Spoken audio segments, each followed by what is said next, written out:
안녕하세요. 사연 읽어주는 남녀입니다. 오늘도 와주셔서 감사드리며 그럼 오늘의 사연 바로 소개해드리겠습니다. 저한테 고모가 한 분 계신데 50세에 이혼하시고 3년 뒤 지금의 고모부를 만나 재혼하셨습니다. 물론 드레스 입고 식을 올린 건 아니지만 정식으로 혼인신고도 했고 가족 모임에도 늘 함께 참석하시죠. 제가 이혼을 준비하면서 심적으로 많이 힘들어하자 고모가 이런 말씀을 해주셨어요. 세상이 다 끝난 것 같지? 실패한 인생이라는 생각도 들지? 절대 아니야. 길을 걷다 발을 삐끗해서 넘어진 것뿐이야. 툭툭 털고 다시 일어나서 가던 길 계속 가면 돼. 나도 이혼했을 때 남은 인생이 마냥 어둡고 캄캄한 줄 알았거든. 근데 아니더라. 새롭고 재밌는 인생이 또 있어. 고모의 말을 믿어보기로 했어요. 무엇보다 저는 아직 젊으니까요. 저는 결혼한 지 채 2년도 안 돼 이혼했습니다. 이혼하는 대부분의 사람들이 상대가 변했다, 실망했다 말하겠지만 저의 이혼 사유는 예상치 못하게 남편의 실체를 알게 됐기 때문이에요. 대학 동창인 남사친 소개로 남편을 만나게 됐어요. 그 형 진짜 남자야 남자. 완전 상남자. 학교도 좋은데 나왔는데 자기는 뻔한 직장생활 관심 없다면서 노래주점 운영해. 엄청 크게 해. 그 동네에서 제일 장사 잘 될걸? 그 친구 말이 맞더라고요. 호탕한 성격에 매너도 좋고 외모도 마음에 들었어요. 무엇보다 저를 정말 좋아해줬죠. 본인 말로는 저를 보고 첫눈에 반했다는데 사랑받는 느낌, 보살핌받는 느낌이라는 게 뭔지 만날 때마다 진심으로 행복했습니다. 정확히 1년 연애하고 결혼했어요. 그 사람이 주점을 운영하느라 늘 새벽에 귀가했지만 저도 밤낮 바뀐 생활에 익숙해서 불편함은 없었습니다. 결혼하고 몇 달 뒤 친정아빠 생신이 돌아왔는데요. 그 사람 딴엔 결혼 후 처음 맞는 장인어른 생신이었기에 나름 신경을 쓸 거라 생각했어요. 그런데 신경을 써도 너무 많이 썼더라고요. 정확히는 돈을 많이 쓴 거죠. 이 정도면 아버님 마음에 들겠지. 출고 날짜 못 맞출 뻔했는데 간신히 오늘 나왔더라. 최고급 세단이었습니다. 누구라도 탐낼 만한 자동차였어요. 전에 보니까 아버님 차 연식이 너무 오래됐더라고. 키로수도 높고. 이거 완전 풀옵션으로 뽑은 거야. 이 정도 타고 다니시면 어디 가도 꿀리지 않을걸? 대충 계산해보니 거의 1억에 가까운 차였습니다. 아빠가 과연 이걸 받으실까 일단 저부터 너무 부담됐거든요. 자기, 너무 큰 돈 쓴 거 아니야? 우리 아빠 부담스럽다 하실 텐데. 괜찮아. 아는 사람 통해서 조금 할인 받았어.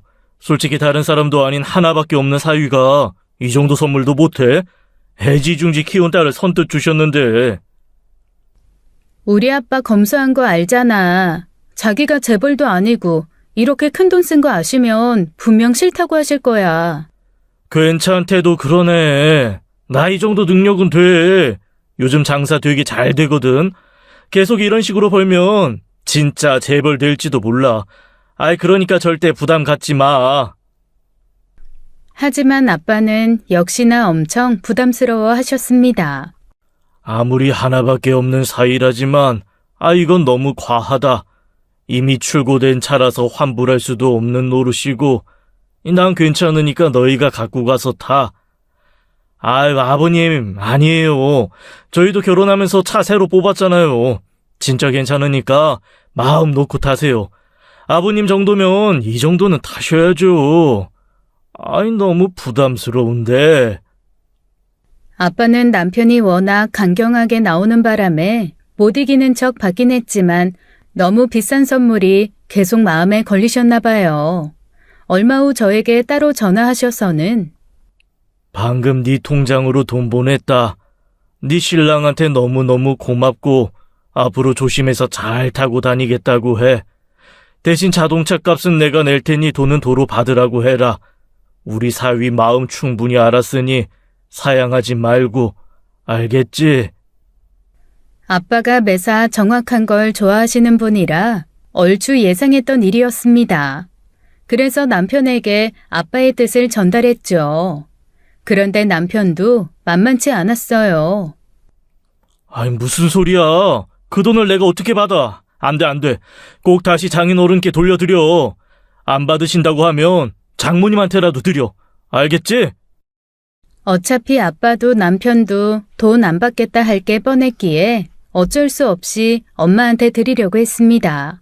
그런데 엄마 역시 너는 아빠를 그렇게 모르니? 그 돈 내가 받은 거 알면 네 아버지 난리나. 네가 잘 갖고 있다가 신랑 사업 힘들어지거나 하면 슬쩍 보태줘.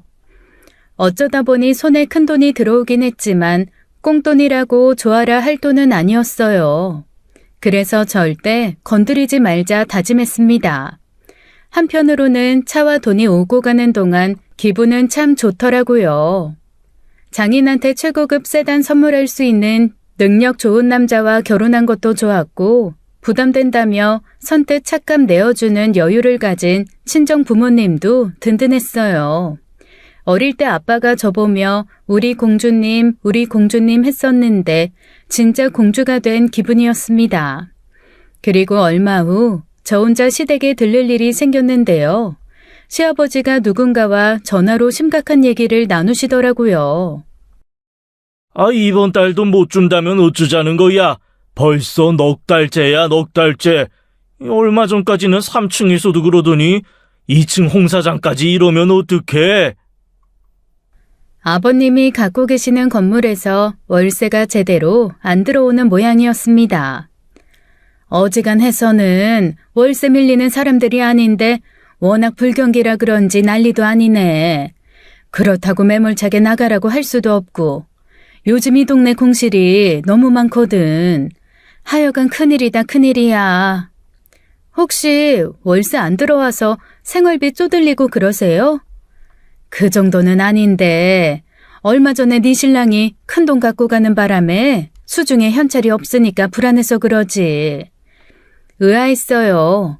남편이 큰돈을 갖고 갔다고? 나 모르게 가게에 무슨 일이 있었나 싶었습니다. 그 사람이 아버님께 돈을 빌려갔다고요? 저한테는 그런 말 없었는데요. 장인 생신이네 어쩌네 하면서 빌려달라던데? 그래서 묵혀둔 주식 팔아서 빌려준 걸로 안다. 나도 자세히는 몰라. 부자가 지들끼리 쏙닥쏙닥 대길래 나는 귀찮아서 자세히 묻지도 않았어. 뭐가 어떻게 된 건지 궁금해졌습니다. 그래서 용기를 내어 아버님께 물어봤죠. 아버님, 그 사람이 아버님한테 돈 가져갔다던데 얼마나 주셨어요? 아니, 너한테는 말 안 하든. 하긴 니네 아버지 생일 선물한다고 빌려간 돈이니 너한테 말하기도 그랬겠다. 아니, 말이 빌려간 거지. 나 죽기 전에 갚을 수나 있을지 모르겠다. 나한테는 장사가 잘 돼서 해준 선물이라더니 결국 시아버지한테 돈 빌려서 우리 아빠 차를 사줬던 겁니다.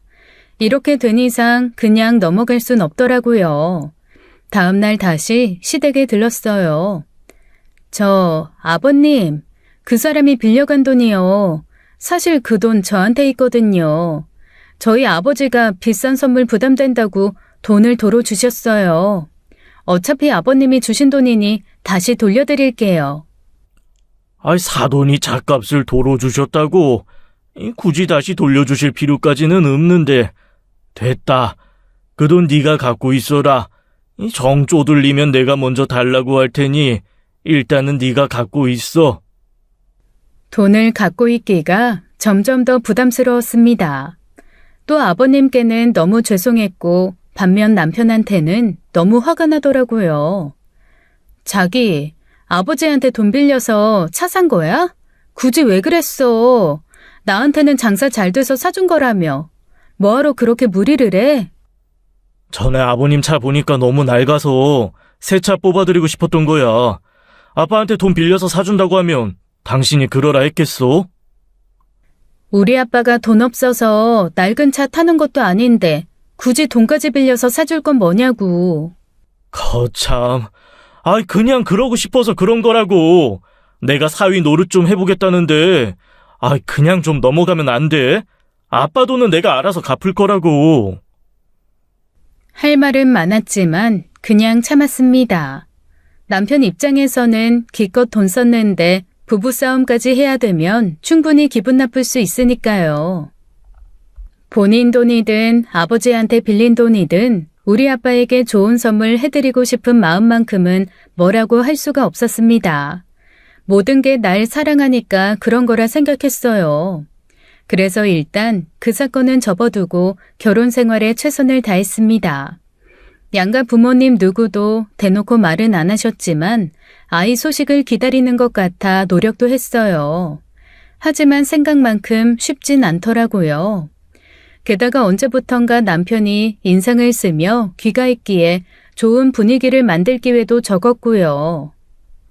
그러다 첫 번째 결혼기념일을 일주일 앞둔 날 생각지도 못한 일이 터져버렸습니다.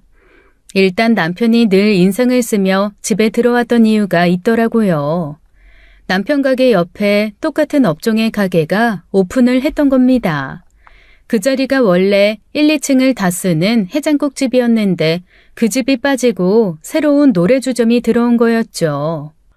잘 나가는 연예인 오빠가 사장이라는데, 아이, 그래서 그런지 유명 연예인들도 엄청 많이 오더라고. 원래 오픈하는 집에는 사람이 몰리잖아. 조금 더 지켜보자. 지켜보고 할 수준이 아니야. 가게 외관, 내관 아주 작정하고 구석구석 돈을 쳐발랐더라고. 우리 가게 잘 오던 단골 손님들도 다 그쪽으로 간다니까. 아씨, 미치겠네 진짜.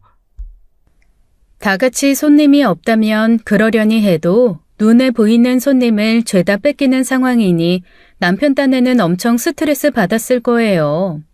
그렇다고 이 상황에 인테리어를 다시 하고 노래방 기계 새로 들여놓는다고 뺏긴 손님 다시 찾는다는 보장도 없었습니다. 그러다 결국 남편이 무리수를 두었더군요. 그 무리수란 아가씨를 고용해 손님 접대를 하다 단속에 걸려 영업정지를 맞게 됐습니다. 게다가 단속에 걸린 아가씨 중 2명은 미성년자였다네요. 저는 처음 그 소식을 들었을 때 장사를 못하게 된 것보다 불법으로 접대부를 고용했다는 사실에 더 괴로웠습니다. 아무리 술 장사한다지만 늘 책임감 넘치고 올바른 사람이라 믿었던 내 남편이 그럴 줄은 정말 상상도 못했거든요. 나 정말 몰랐어. 진짜 몰랐다고. 다들 20살 넘은 성인인 줄 알았단 말이야. 20살 넘으면 접대부로 써도 된다는 얘기야? 나만 그런 애들 데리고 장사해? 다들 그렇게 해. 법대로 정직하고 반듯하게 장사하는 사람이 몇이나 될 것 같아. 돈 벌려면 이런저런 불법도 하고 공무원한테 돈도 먹이고 경찰한테 로비도 하고 그러는 거야. 그래. 장사하는 사람들 대부분 그렇게 한다고 쳐. 근데 떳떳한 건 아니잖아. 떳떳한데 왜 우리만 영업정지 맞냐고. 원래 다들 이러는 거 아니냐고 하고 대충 넘어갈 일이냐고 이게. 이거 분명 그쪽 가게에서 꼰질렀을 거야. 우리 가게 알바던 애들 중에 그쪽으로 간 애들이 몇 명 있었거든. 아마 걔들이 신고했을 거야. 불법 장사를 했다는 점도 놀라웠지만 죄책감 하나 없이 제 앞에서 당당하게 말하는 남편이 소름 끼치게 싫었습니다. 자기는 내가 자기랑 왜 결혼했다고 생각해? 그게 무슨 소리야? 자기가 돈 많이 벌어서 결혼한 거라고 생각해? 절대 그렇지 않아. 나 지금껏 살면서 돈 아쉬웠던 적 없어. 그래서 남편 잘 만나서 팔자 고칠 생각 전혀 없었다고. 그런데도 당신하고 결혼한 이유는 번듯한 직업은 아니지만 비록 술 팔아서 돈 버는 사람이지만 늘 당당하고 바른 사람이었기 때문이야. 근데 어떻게 불법으로 아가씨를 고용하고 또 그걸 아무렇지도 않다는 듯 얘기할 수가 있어? 내가 그 아가씨들이랑 이상한 짓 한 거 아니잖아. 그런 생각조차 한 적도 없어. 자기도 알잖아. 난 어떻게든 가게 살려보려고. 남편은 전혀 반성하는 기미가 보이지 않았습니다. 그리고 전 이 사람과 계속 살긴 힘들다는 생각이 들었어요. 자기가 다른 여자랑 바람이 났고 그걸 나한테 들켜서 용서해달라고 빌었다면 어쩌면 용서했을지도 몰라. 근데 이건 아니야. 자긴 아예 뭘 잘못했는지를 모르잖아. 단순한 장사 수완일 뿐이잖아. 장사 수완? 그렇다면 나중에 또 할 수도 있다는 거네? 난 그런 생각 가진 사람하고는 살기 싫어. 그런 사람 아내가 되고 싶지도 않아. 그제서야 남편은 뭔가 잘못됐구나 느꼈는지 순간 말투가 바뀌더군요. 자기 입장에서 기분 나쁠 거라는 건 알아. 나도 내가 잘했다는 건 아니야. 그런데 내 입장에서 조금만 생각해주면 안 돼? 내가 오죽했으면 그랬겠어. 아니, 우리가 하루 벌어 하루 먹고 사는 사람도 아니고 굳이 그렇게까지 하면서 살아야 되는지 모르겠어. 옆 가게 잘 돼서 우리 가게 망한다고 해도 당장 굶어 죽는 건 아니잖아. 당신이 할 줄 아는 일이 달랑 그거 하나도 아니고 술 장사 아니면 밥 장사 해도 되고 커피 팔아 먹고 살아도 돼. 근데 굳이 그런 일까지 하면서 돈 벌어야 돼? 이건 아니야. 난 당신하고 계속 같이 살 자신 없어. 가게 문 닫게 된 상황에 이런 말까지 하게 돼서 유감이긴 한데 우리 애 생기기 전에 정리하자. 그 순간 저는 진심이었습니다. 남편에게 겁주기 위해 했던 말이 아니었고 하루빨리 이 결혼 생활을 끝내야 된다는 생각이 간절했어요.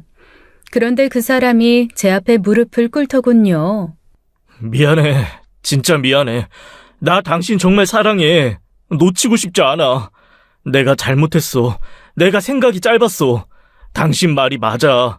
다른 일 알아볼게. 서둘러 가게 정리하고 다른 일 시작할게.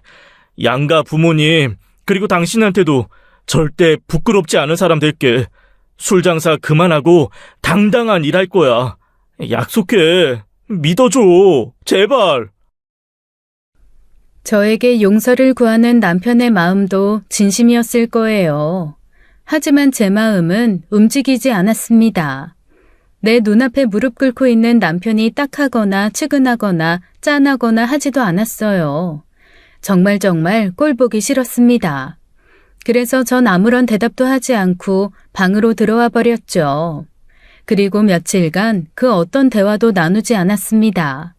물론 그 사람은 몇 번이나 제게 화해의 행동을 보여주긴 했어요. 오늘 낮에 폐업 신고했고 부동산에 가게도 내놨어. 내일부터 다른 장사 알아보려고 해. 그러니까 제발 마음 풀어. 응? 하지만 저는 남편과 다시 잘해볼 생각이 없었습니다. 결혼도 처음 한 거였지만 이혼도 처음 하는 거라 어떻게 정리해야 되는지 무엇부터 해야 하는지 몰라 차근차근 생각을 하는 중이었죠.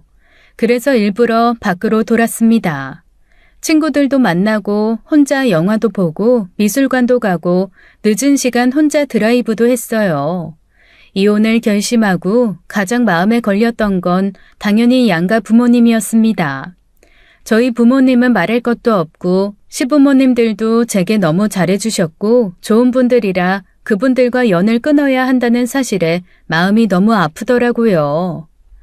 가게 영업정지 맞았다며? 네가 많이 놀랬겠다. 이놈 자식이 어쩌다 그런 일을 벌였는지 내가 네 얼굴 볼 면목이 없어. 어머니 문자에 뭐라고 답을 해야 될지 몰라 꼬박 하루를 답장하지 못했습니다. 그런데 다음 날 어머니에게 전화가 오더라고요. 받을까 말까 망설였어요. 혹시라도 어머니 목소리에 마음이 흔들리면 어쩌나 그 사람과 더 이상 못 살겠다는 말을 어떻게 꺼내야 될까. 하지만 계속 피할 수만은 없었기에 용기 내 전화를 받았는데요. 어머니가 청천벽력 같은 말씀을 하시더군요. 어쩌면 좋니? 네 시아버지 새벽에 병원에 입원했다. 지금 혼수 상태고 몇 시간째 못 깨어나고 있어. 왜 어쩌다가 정신을 잃으셨는지 물어볼 틈은 없었습니다. 이혼이니 뭐니 하는 생각도 까맣게 사라지고 서둘러 병원으로 달려갔어요. 중환자실에 누워 계시는 시아버지 모습은 그야말로 처참했습니다. 평소 같은 나이대 분들보다 건강하신 편이었고 매년 건강검진도 받으신다 하셨고 운동도 열심히 하시는 편이었어요. 그 운동이라는 것도 슬슬 골프나 치러 다니시는 게 아닌 수영도 하시고 피트니스 센터도 열심히 다니시고 특별한 지병도 없으셨거든요. 그런데 갑자기 중환자실에 누워 계시다니 너무 놀랐죠. 무슨 일이에요, 어머니? 아버님, 왜 이러시는 거예요? 어떻게 이런 일이 있을 수 있니?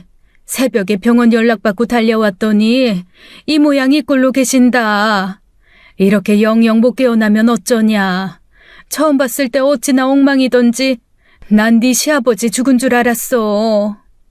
혈압이나 뇌혈관에 문제가 생겨 뒷목 잡고 쓰러진 모습이 아니었습니다. 얼굴은 퉁퉁 부어있고 핏자국도 보였어요. 마치 교통사고를 당한 사람처럼요. 조저녁에 친구들 모임 있다고 나갔는데 12시가 다 되도록 안 들어오는 거야. 그렇다고 이 양반이 술 퍼마시는 사람도 아니고 친구들하고 무슨 할 말이 그렇게 많아서 여태 안 들어오나 했는데 알고 보니 집에 거의 도착했을 무렵에 근처에서 누군가한테 흠씬 맞았단다. 대체 얼마나 맞았길래 저러냐. 맞다니요? 누구한테요? 그걸 알면 내가 이러고 있겠니? 일단 경찰에 신고는 했는데 여기저기 CCTV 돌려보고 범인 잡아내려면 시간이 좀 걸린다네. 아버님이 누군가에게 원한 살 사람도 아니고 설령 원한을 샀다 해도 사람을 이렇게 만들어 놓긴 힘든데 어떻게 이런 일이 생긴 건지 정말 답답했습니다. 솔직히 처음에 나는 이 양반이 하도 월세를 독촉해서 건물 임차인이 홧김에 때렸나 보다 생각했어. 근데 정작 이 사람 발견하고 경찰에 제일 먼저 신고한 사람이 그 임차인이더라고. 경찰 얘기로는 동네 날라리들하고 괜히 시비 붙어서 그런 게 아니겠냐 하는데 날라리든 누구든 잡을 수나 있을까 모르겠다. 의사 말로는 넘어지면서 어딘가에 세게 부딪혔는지 얼굴에서 피가 많이 났다 하고 어깨와 팔에 골절도 생겼다더군요. 때문에 꽤 오랫동안 병원에 계셔야 한다고 했습니다. 그러면 새벽에라도 연락을 하시지 왜 이제 연락하셨어요? 네 신랑한테는 바로 연락했지. 근데 일이 바쁜지 전화를 안 받더라. 솔직히 걔가 요즘 제정신이겠어? 네 아버지 아침엔 깨어나겠지 싶어서 그때 연락해야지 했는데 여태 못 깨어날지는 전혀 몰랐지. 차마 너한테도 연락 못하겠더라. 너도 요즘 네 신랑 때문에 많이 속상하잖아. 그래서 둘째네한테만 연락한 거야. 언제부터 와 있었는지 동서가 먼저 도착해 어머니 옆에 있더라고요. 미안해. 동서 혼자 걱정 많았겠다. 저보다 애 아빠가 너무 많이 놀래서 엄청 울었어요. 그 사람 밤 꼬박 새고 지금 잠깐 경찰서 갔어요. 혹시 범인 잡았는지 알아본다고요. 그러고 보니 정작 장남인 남편은 아직 아무것도 모르고 있는 것 같더군요. 새벽에 들어와 지금 한창 자고 있을 텐데 전화해서 얘기해줘야 되나 하던 찰나 남편이 뛰어들어왔습니다. 서방님 연락을 받고 온 것 같았어요. 남편은 아버지 얼굴을 보고는 곧바로 바닥에 주저앉아 오열을 했습니다. 어느 자식인들 내 부모가 그런 일을 당했을 때 눈물이 안 나겠냐마는 남편이 너무나도 서럽게 우는 걸 보니 제 마음도 너무 아프더라고요. 아버님은 병원에 도착한 지 꼬박 하루 만에 정신을 차리셨습니다. 중환자실에 있다가 다행히 일반 병실로 옮겨지긴 했지만 눈만 껌뻑껌뻑할 뿐 말도 제대로 못하시고 괴로워하셨어요. 그날 이후 저는 매일 병원에 들렀습니다. 며느리 노릇하느라 그랬던 건 아니고 진심으로 매일매일 아버님 상태가 궁금했거든요. 고마워. 나 서둘러 가게 정리하고 그 후엔 아빠 옆에 내가 있을게. 너도 그렇고 네 아버지도 그렇고 집안에 왜 이렇게 우환이 드냐. 아버님 걱정 때문에 이혼 문제는 뒷전이었습니다. 솔직히 뒷전이라기보단 아픈 사람이 우선인 게 맞으니 당분간은 아버님한테만 신경 쓰기로 했어요. 얼마 후 아버님의 상태가 조금씩 좋아지고 미세하게 몸을 움직이게 되셨습니다. 의사 말이 다행히도 호전 상태가 빠른 편이라니 다들 안심을 하게 됐죠. 그러던 어느 날 어머님을 잠깐 쉬시게 하고 제가 아버님 곁에 있게 됐는데요. 어머님이 집에 다녀오신다고 병실 문을 나서자마자 아버님이 제게 뭔가를 주시더라고요. 처음엔 어머님 못 가게 하시려는 건가 했는데 간신히 손을 움직여 허리춤에서 무언가를 힘겹게 꺼내주시는 겁니다. 대체 이게 뭔가 하고 보니 꼬깃꼬깃한 종이 쪼가리였어요. 천천히 구겨진 종이를 펴봤습니다. 그리고 거기엔 매우 힘겹게 쓴 글씨가 있었어요. 도망가, 이혼해. 언제 이 글을 쓰신 건지는 모르지만 아버님이 쓰신 건 분명했습니다. 왜냐면 제가 그 글을 읽는 순간 아버님의 눈빛을 봤거든요. 제발 꼭 서둘러라는 말을 눈으로 하고 계셨습니다. 내가 이혼 생각하고 있다는 걸 어떻게 아셨지? 남편이 얘기했나? 아버님이 왜 나한테 이런 얘기를 하는지 너무너무 궁금했어요. 아버님, 이게 뭐예요? 하지만 아버님은 아무 대답도 못하셨습니다. 아버님, 왜 그러세요? 도망가라니요? 대체 무슨 말씀이세요? 눈에는 눈물이 글썽글썽 아무리 애를 써도 떼어지지 않는 입. 아버님은 저를 보시며 몹시 괴로워하셨고 그 알 수 없는 간절함은 제게 고스란히 전달됐습니다. 메모는 매우 짧았지만 그 안에 담긴 의미는 상당히 커 보였어요. 제대로 먹지도 못하는 분이 몸도 제대로 못 가누시는 분이 안간힘을 다해 메시지를 전달할 때는 그만한 이유가 있을 테니까요. 전 어떻게든 그 이유를 들어야 했습니다. 그런데 그 순간 남편이 들어오더군요. 아버님 좀 어떠셔? 엄마는 어디 가고 자기만 있어. 어머니는 집에 잠깐 가셨어. 조금이라도 편하게 쉬고 오시라고 내가 보냈어. 남편의 모습을 보는 순간 아버님은 눈을 질끈 감으셨습니다. 저 역시 아버님께 받은 메모를 남편 모르게 감췄어요. 그리고 병실을 나오며 생각했습니다. 아버님은 왜 나한테 도망가라고 했을까? 혹시 이번에 다치면서 치매까지 온 걸까? 그래서 알 수 없는 이상한 말을 하시는 걸까? 그렇다고 어머니에게 물어볼 수도 없는 노릇이고 이 생각 저 생각을 골똘히하며 저는 자연스럽게 동서를 만나러 가고 있었습니다. 동서는 저보다 5년 먼저 결혼을 했어요. 서방님과는 워낙 어릴 때부터 친구였고 집안끼리도 다 아는 사이라 일찌감치 결혼식 올리고 둘이 함께 유학도 다녀왔죠. 동서는 외국계 회사에 근무 중이었는데 마침 그 무렵 아이를 낳고 육아 휴직 중이었습니다. 사실 그동안 동서와는 서로 가깝게 지낼 만큼 충분한 시간을 갖지 못했어요. 단둘이 얘기를 나눠본 적도 없었고 그저 집안 행사 때만 만나는 정도였습니다. 그래도 시아버지가 편찮으시니 며느리끼리 얘기 나눌만 하겠다 싶어 연락을 했는데 마침 집에 있으니 집으로 오라더군요. 경찰서에서는 아직 연락 없는 건가? 애아빠 말로는 범인 곧 잡힐 것 같대요. 그나저나 제가 아이 때문에 병원도 자주 못 가보고 어쩌다 형님만 고생하시네요. 죄송해요. 괜찮아. 나는 현재 백수잖아. 그리고 그렇게 고생스럽지도 않아. 형님도 아시겠지만 애아빠랑 아주버님이 그렇게 살가운 형제지간이 아니라서 어쩌다 보니 저도 자주 찾아뵙지 못했어요. 그래도 자주 연락드리고 했어야 되는데 아이 키우다 보면 하루가 정신없이 지나가더라고요. 동서 말대로 남편과 서방님은 형제임에도 불구하고 대면대면한 사이였습니다. 그게 그렇게 이상하진 않았어요. 주변에도 그런 형제들이 많으니까요. 애아빠 말로는 어려서부터 형이 무서웠대요. 나이 차이는 별로 안 나는데 키도 형이 훨씬 크고 조금만 잘못해도 화를 내서 너무 무서웠대요. 맞기도 많이 맞았나 봐요. 하긴 원래 형제들끼리는 그러잖아요. 그래서 저도 아직까지 아주버님이 좀 어렵더라고요. 제 앞에서 종알종알 떠드는 동서를 보며 마음을 먹었습니다. 아버님에 대해 시댁 식구 누군가 하고는 상의해야 했고 그나마 동서가 낫다는 결론을 내렸거든요.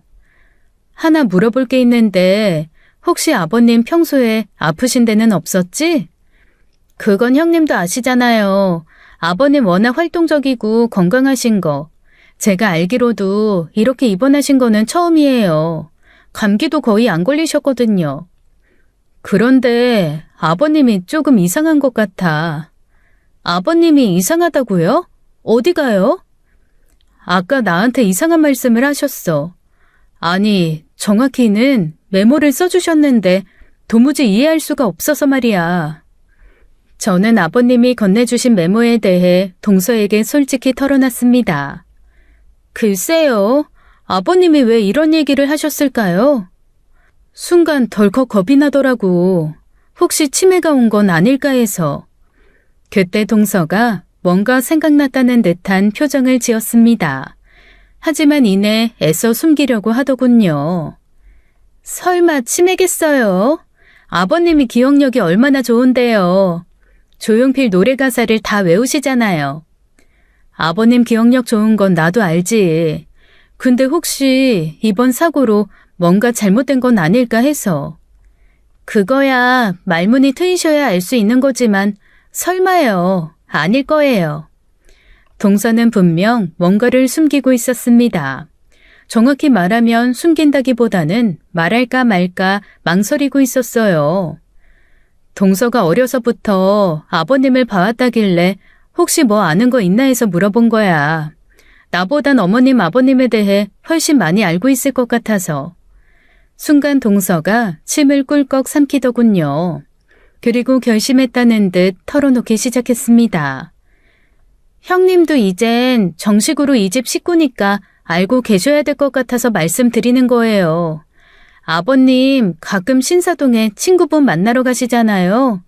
그거 병원에 약 타러 가시는 거예요. 병원? 무슨 병원? 아버님 친구분이 신사동에서 개인 병원 하시거든요. 정신과 의사세요. 뭐? 정신과? 깜짝 놀랐습니다. 그 온화한 아버님이 정신과를 다니신다니. 엄청 오래됐어요.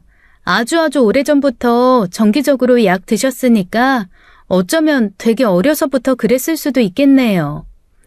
정신과 약이면 정확히 무슨 약인데? 조현병 약이요. 그래서 제 생각에 형님께 써주신 메모도 어쩌면 조현병 증상이 아닌가 싶기도 해요. 그것 때문에 애아빠가 늘 걱정이 많더라고요. 갑자기 이상행동 보이시면 어머님까지 위험할 수도 있다고. 서방님도 알고 동서도 알고 있는 거면 당연히 남편도 알고 있을 텐데 저는 아버님 병에 대해 남편으로부터 단 한 번도 얘기 들은 적이 없거든요. 그때 문득 상견례 때 일이 떠올랐습니다. 저희 부모님과 다 같이 모여 식사를 하며 분위기가 매우 좋았는데요. 그리고 그날 아버님은 뭐가 그렇게 좋으실까 할 만큼 과하게 많이 웃으셨어요. 그러다 갑자기 자리에서 벌떡 일어나 창밖을 보며 말씀하시길.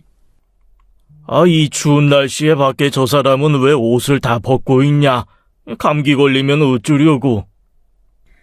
하지만 그때 창밖에는 분명 아무도 없었습니다. 그리고 이상해진 분위기를 남편이 나서서 수습했죠. 저희 아버지 얼마 전에 백내장 수술 받으셨거든요. 아직 완전하게 회복되진 않으셨지만 자꾸 헛것을 보시네요. 동서 말대로라면 그때 아버님의 행동은 조현병 증상이 분명했습니다. 실제로 평소에 이상한 행동하시고 그래? 심할 때는 되게 심한가 본데 요즘엔 워낙 약이 좋잖아요. 요 몇 년간은 약 꾸준히 드시고 병원도 성실히 다니셔서 특별한 일은 없었던 걸로 알아요. 그나저나 우리 애가 걱정이에요. 애기가 왜? 조현병 그거 유전될 수도 있다잖아요. 다행히 아주버님이나 애아빠는 괜찮은 것 같은데 혹시 한 세대 걸러서 유전되는 건 아닌가 싶어서 불안해 죽겠어요. 애가 이유 없이 떼쓰고 그럴 때마다 가슴이 철렁철렁 내려앉는다니까요. 동서 집에서 나와 곧바로 시댁으로 향했습니다. 어머님이 집에 계실 걸 알았기에 연락도 없이 찾아갔죠. 너 그 사실 어떻게 알았니? 아버님 조현병에 대해 조심스레 물으니 어머니가 화들짝 놀라시더군요. 그렇게 놀란다는 건 저에게 비밀로 하고 싶어 했다는 의미였어요. 네 신랑이 얘기해 준 거냐? 누구한테 들었어? 동서가 얘기해 줬어요. 동서가 알고 있는 거면 저도 알아야 되는 거잖아요. 어머니는 제가 모르길 바라셨던 거예요? 알아서 좋을 건 없잖니. 네 동서야 하도 어릴 때부터 봐왔고 엄마 아버지들끼리도 다 아는 사이니까 숨길 수가 없었던 거고. 혹시라도 너희 부모님이 아시면 딸내미 시집 잘못 보냈다고 생각하실 수도 있으니 차마 말 못하겠더라. 어머니는 마치 제 앞에서 죄인이 된 듯한 모습을 보이셨습니다. 엄청난 비밀이 들통났다는 듯 모든 걸 체념하신 표정이었죠. 너 시집 온 지 이제 1년밖에 안 됐는데 너한테 미안한 게 한두 개가 아니구나. 네 신랑 사고 친 것부터 저 양반 저렇게 누워있고 또 이런 비밀이 있다는 것까지 알게 됐으니 기분이 많이 안 좋겠다. 정말 미안하다. 하지만 저는 오히려 어머니를 위로해주고 싶었어요. 어머니가 그동안 많이 힘드셨겠어요. 혹시 아버님 병 때문에 험한 일 당하신 건 없으셨어요? 그 병은 주변 사람들이 더 힘든 병이잖아요. 순간 어머니가 울음을 터뜨리시더군요. 어쩜 난 네가 나한테 화라도 낼 줄 알았는데 그렇게 말해주니 내가 어찌할 바를 모르겠다. 지금껏 살면서 아무도 나한테 이런 얘기 해준 사람이 없어. 시부모님조차. 어머니도 시집 오고 나서 알게 됐다고 합니다. 남편이 2살 될 때까지는 매일매일이 살얼음 걷는 기분이었대요. 그러다 운 좋게 아버님께 딱 맞는 약을 찾게 됐고 그 후론 별탈 없어서 서방님까지 낳으셨대요. 그리고 지금까지 꾸준히 약 복용하시면서 다행히 큰 문제 없이 지내셨다고 합니다. 신혼 초에 잘 자다가 벌떡 일어나 갑자기 소리를 지르는데 너무 무서워서 친정으로 도망가려고 했어. 그런데 멀쩡할 때는 그렇게 좋은 사람이 없거든.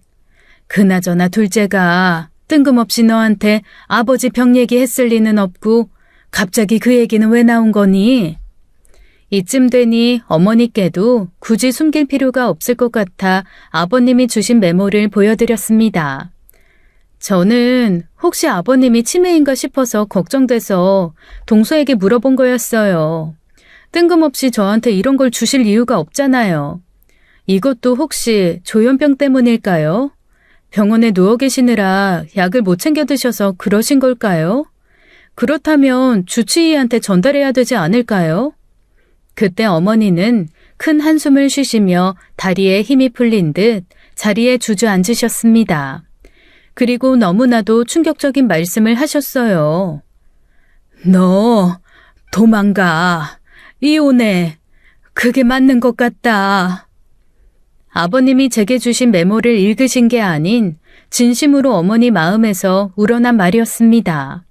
도대체 뭘까? 두 분은 왜 나한테 도망을 가라는 걸까? 머릿속이 혼란스러워 견딜 수가 없었어요. 어머니, 말씀해 주세요. 두 분 모두 왜 저한테 이런 말씀 하시는지. 제가 모르는 게 뭔지 솔직히 털어놔 주세요.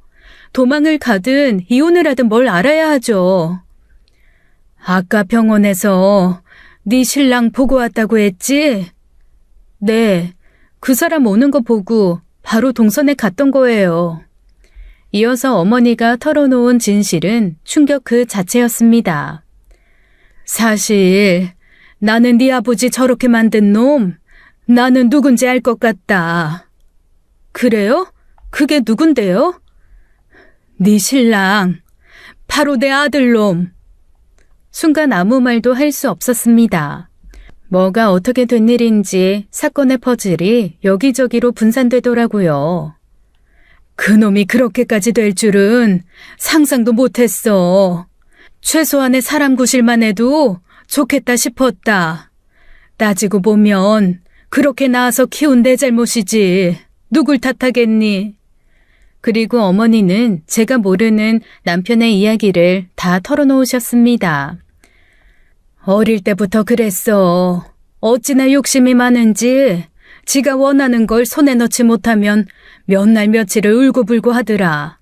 그걸 보고 집안 어른들은 남자가 욕심이 많아야 성공한다고 나중에 크게 될 놈이라고 하셨는데 크면서 보니까 전혀 아니야.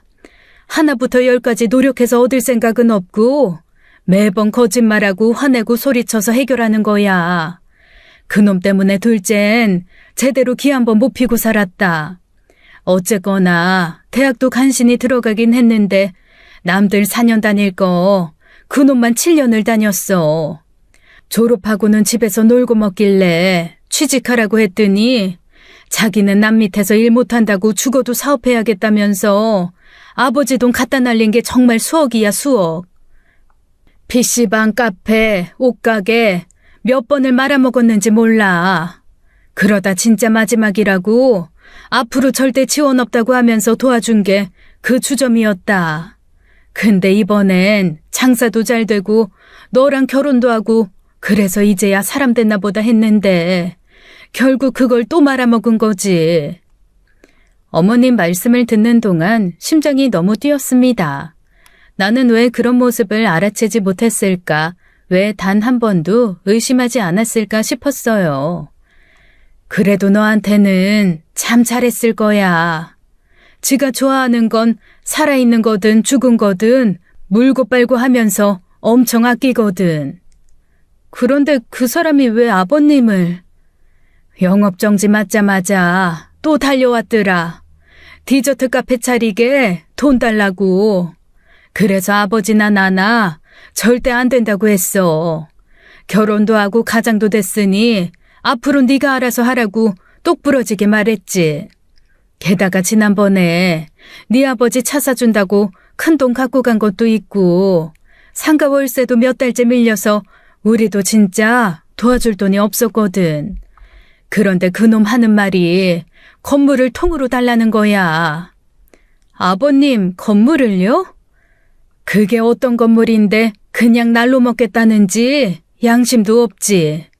그런데도 어차피 장남 줄 거 아니었냐고 자기 목 아니냐고 큰 소리를 치더라.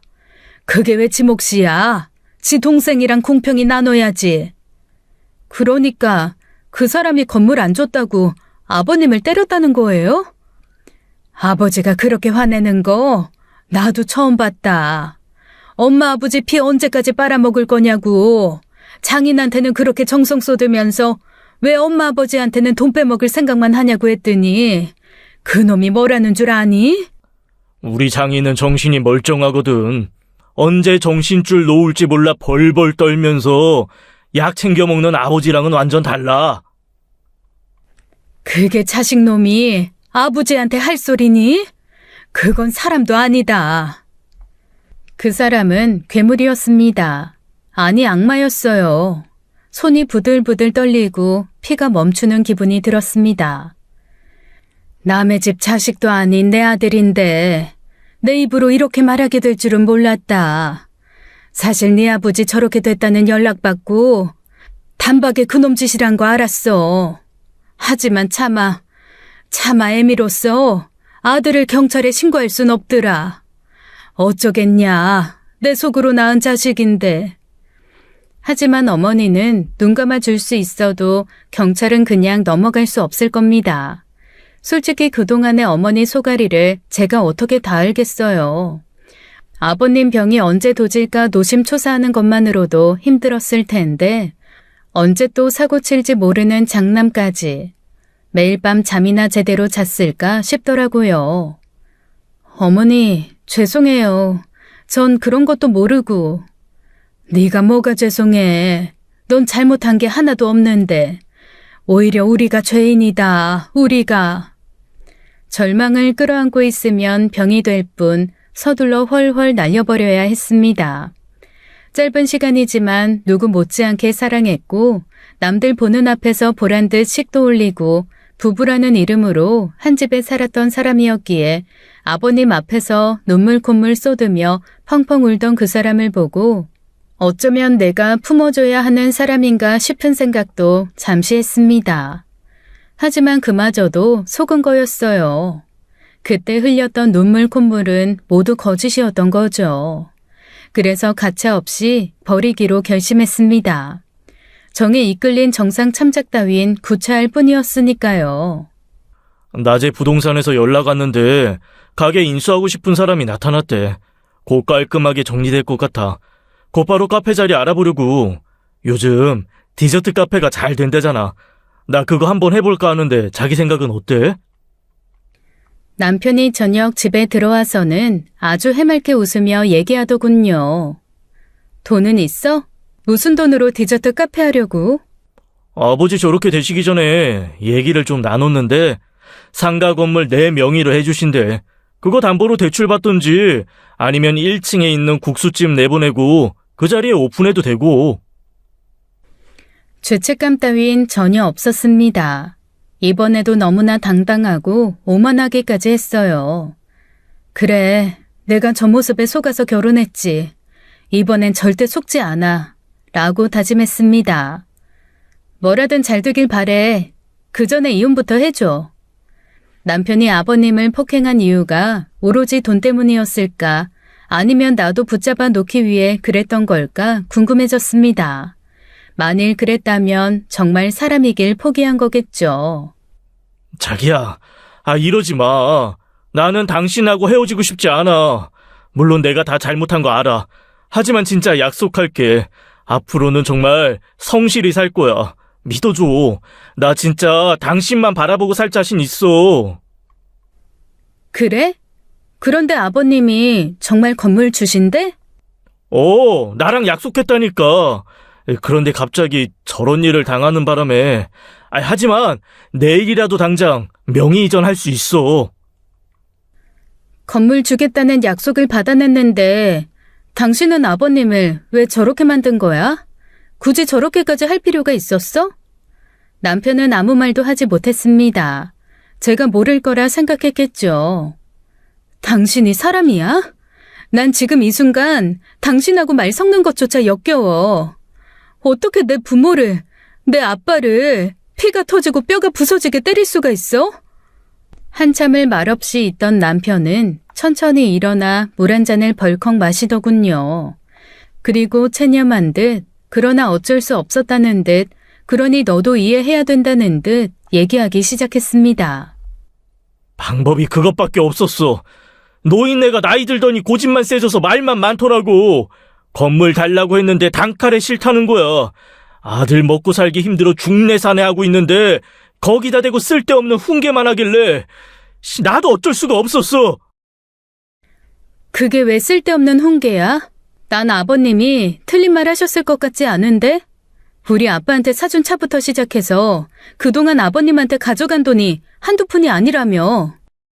그거는 또 어떻게 알았냐? 엄마가 그래?